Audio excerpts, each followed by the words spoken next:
అక్కడ ఆ మెమొరీస్ పుల్లారెడ్డి గారు తీసుకున్నటువంటి స్థలం గురించి కావచ్చు. అంటే పుల్లారెడ్డి గారి గొప్పతనం చెప్పాలంటే అది అన్లిమిటెడ్, అది గ్రేట్ పర్సనాలిటీ. ఆయన నేను 2 సార్లు కలిశాను. ఆయన చెప్పారు నాతో, అంటే మేము అప్పుడు అయోధ్య విషయం మాట్లాడలేదు, అప్పుడు తిరుమల విషయంలో 2005 2008 మొత్తానికి ఆ టైంలో 2007 తిరుమల తిరుపతి దేవస్థానంలో గొర్రెలు ఉన్నాయి, ఎక్కడ పడితే అక్కడ గొర్రెలు మీన్స్ సోకాల్డ్ క్రిస్టియన్స్, వీళ్ళు అక్కడ పాడు చేస్తున్నారు అని చెప్పి దాని మీద ఉద్యమం జరిగింది. ఆ ఉద్యమంలో అప్పుడు ఆయన కలిసే ఏదో ధర్నా ఏదో చేయడానికి వెళ్ళినప్పుడు ఆయన ఇప్పుడు మన హైదరాబాద్ ఇస్కాన్ ఉంది అబిడ్స్లో, ఆ స్థలం వారి ఇచ్చారు. అబిడ్స్లో హైదరాబాద్లో ఉండే ఇస్కాన్ స్థలం వారిచ్చిందే. అప్పట్లో 10 లక్షలు కూడా ఇచ్చారు స్థలం ఇచ్చి.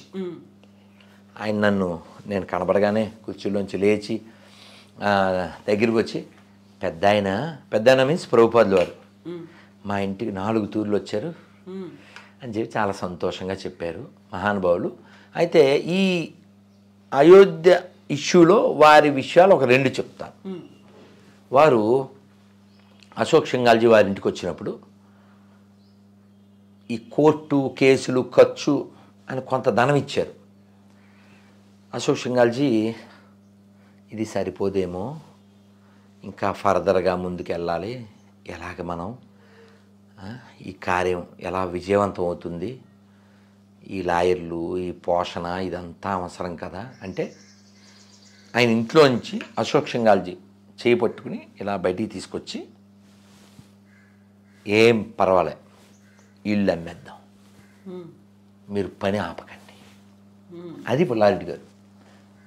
తీయన్ రెడ్డి గారు ఇంకొకసారి ఎప్పుడు ఆయన పెద్ద చదువుకోలే కానీ మహా జ్ఞాని, చాలా సింపుల్ పర్సన్. వారి గురించి రాఘవులు గారు చెప్పారు, వాళ్ళ ఇంట్లో మంచి హైఫై నేల ఉండదంట, చాలా సింపుల్ నేల. జీతం పనులతో పాటు వాళ్ళ అబ్బాయికి కూడా ఇస్తారట. ఆయన ఉన్నప్పుడు మాకు అల్లుడికి కూడా, మాకు జీతాలు ఏమిటి, మీరు పని చేస్తున్నారు తీసుకో అసలు. అయితే ఆయన వాళ్ళ ఇంటి స్త్రీలు కూడా పెద్ద పెద్ద సొమ్ములు దిగేసుకోరంట, సింపుల్గా ఉంటారు. అలాగే వారు ఫ్లైట్ ఢిల్లీ నుంచి హైదరాబాద్ రావాలి, ఆయన ఎక్కడంతో ఫ్లైట్ ఎక్కడమే ఓ 300 మంది ఉన్నట్టున్నారు ఫ్లైట్లో. అందరికీ అయోధ్య ఇష్యూ అందరికీ ఒక్కొక్కరికి పట్టుకెళ్ళి బుక్ ఇచ్చేశారు.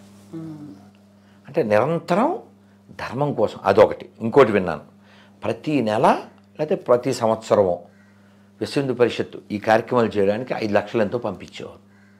ఇలా తన ధనాన్ని తన శరీరాన్ని ఆయన ధర్మం కోసం దైవం కోసం వినియోగించారు.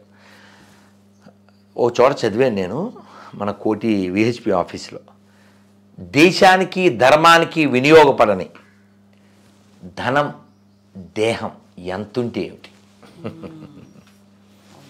అది. కాబట్టి అయోధ్యలో మెమరీస్ ఇంకా అన్లిమిటెడ్ అమ్మా, అయోధ్యలో మెమరీస్ అన్లిమిటెడ్. అయితే ఈ కరసేవ జరగడానికి ముందు కూడా ఒకటి చెప్తాను, అంటే 89, 90, 91 ఈ సమయాల్లో, తర్వాత కాలంలో కూడా 92 తర్వాత కూడా జరిగినాయి కొన్ని. రామ రథయాత్ర కావచ్చు, రామ జ్యోతి కావచ్చు, రామశిలా యాత్ర కావచ్చు, ఇవన్నీ డిఫరెంట్, ఒక్కొక్కటి ఒకటి. మేము కొన్నిటిలో ఉన్నాం, రామజ్యోతిలో ఉన్నాం, రామశిలాయాత్రలో ఉన్నాం, రామ రథయాత్రలో ఉన్నాం. ఇలా చాలా జరిగినాయి. మాకు 90లో ఓ పాట పాడించారు, నా బాగా గుర్తు, అంటే ఇప్పటికి 33 ఏళ్ల క్రితం.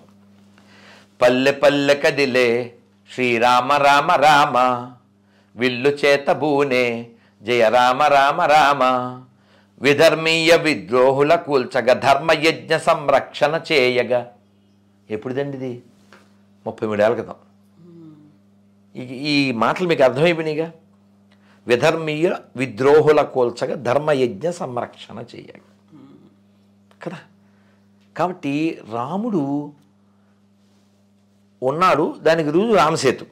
Okay, Ram Setu is built by Rama, whether you believe it or not కదా.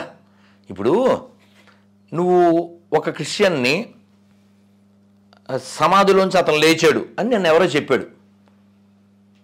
నేను అన్నాను ఇది ఖాళీ కుర్చీ, ఇందులో ఒక ఖాళీ కుర్చీ చూపించి ఇది ఖాళీ కుర్చీ, ఇప్పుడే జస్ట్ ప్రభాస్ వచ్చి వెళ్ళాడు అని దాని మీద కొన్ని పూలు శాలువా పెట్టి చెప్తే నువ్వు నమ్మాలి. నువ్వు చెప్పేది అలా ఉంది, ఖాళీ సమాధి ఉంది కాబట్టి అతను వచ్చాడు అందులోంచి లేచాడు అంటే మేము నమ్మడం అలాగ ఉంటుంది అన్న. కానీ ఇలా నేను మాట్లాడినట్టు నువ్వు అలా మాట్లాడవుగా వాళ్ళ విషయంలో, అది వాళ్ళ బిలీఫు అంటాడు వీడు. వాళ్ళ బిలీఫ్లు ఉంటాయా, మాకుండవా కదా. సో రాధా మనోహర్ దాస్ జీ, మీరు ఒక రామ సంకీర్తన, రామనామ జపం ఏదన్నా ఒక పాట. అన్నమయ్య చెప్తారు అంటే రాముడు ఎవరు, క్వాలిటీస్ ఏంటి అంటే, సీతాదేవి పాలి చింతామణి ఈతడు దాసుల పాలి ఇహ పరదైవము, రామచంద్రుడితడు రఘువీరుడో కామిత ఫలములియ కలిగనే ఇందరికి, రామచంద్రుడితడు రఘువీరుడో గౌతము భార్య పాలిటి కామధేనువితడు గాతల కౌశికు పాలి కల్పవృక్షము, గౌతము భార్య పాలిటి కామధేనువితడు గాతల కౌశికు పాలి కల్పవృక్షము, శరణన్న వారి పాలి కన్నులెదుట మూరితి, శరణన్న వారి పాలి కన్నులెదుట మూరితి, వెలయ శ్రీ వెంకటాద్రి విభుడీతడు,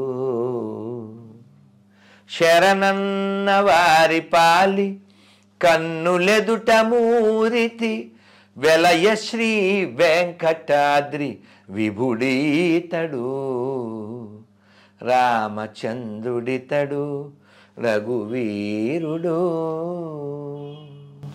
భవ్య దివ్య మందిర నిర్మాణమైంది, బాలరాముడిని అందులో ప్రాణప్రతిష్ఠ చేయబోతున్నాడు.